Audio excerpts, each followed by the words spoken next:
Eto mga idol ay mainit na pinag-usapan ngayon kung mananatili pa ba si Kai sa Japan B-League or aalis na.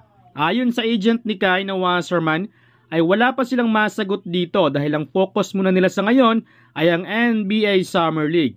Dati na nilang sinabi na after ng stint nito sa Japan ay aalis na ito papuntang Amerika. Ayon pa sa agent nito na bago ang NBA Summer League ay plano nila ngayong dagdagan ng 15 pounds si Kai Sotto bago ang naturang tournament.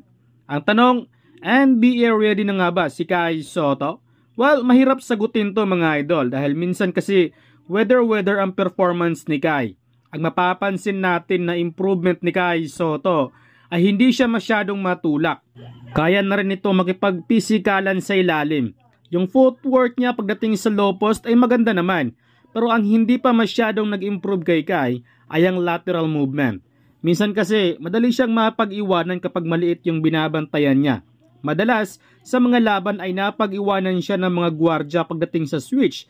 Kaya kailangan pa rin itong i-develop ang kanyang lateral movement. Hirap na kung makaharap pa nito ang isang Kyrie Irving at ang Stephen Curry, ano? Pangalawa, yung kanyang low post. Well, minsan maganda naman yung low post ni Kai. Minsan nga lang, sa low post ni Kai Sotto, imbis na papunta siya sa ilalim, ay lumalayo pa siya sa ring sabay fade away. Mas maganda kasi yung low post na sabay spin papunta sa ilalim. Pangatlo, eto yung floater niya. Minsan mapapansin natin na hindi na masyadong pumasa si Kawamura kay Kai Sotto kapag hindi alley-oop dunk. Kasi kapag ipasa ni Kawamura rekta kay Kai sa ilalim, hindi na kasi makapag-create ng shot si Kai. Yung ginawa na lang ni Kai Sotto, pag salo ng bola, rekta floater agad.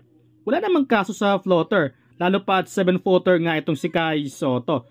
Yun nga lang ay hindi masyadong mataas ang mid-shot ni Kai Sotto. So kailangan pa rin ni Kai na i-improve yun. Sa depensa, all goods naman, rim protector talaga siya.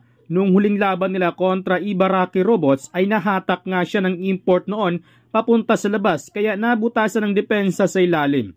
So, kung ako ang tatanungin nyo mga idol, 50-50 pa rin si Kai sa NBA.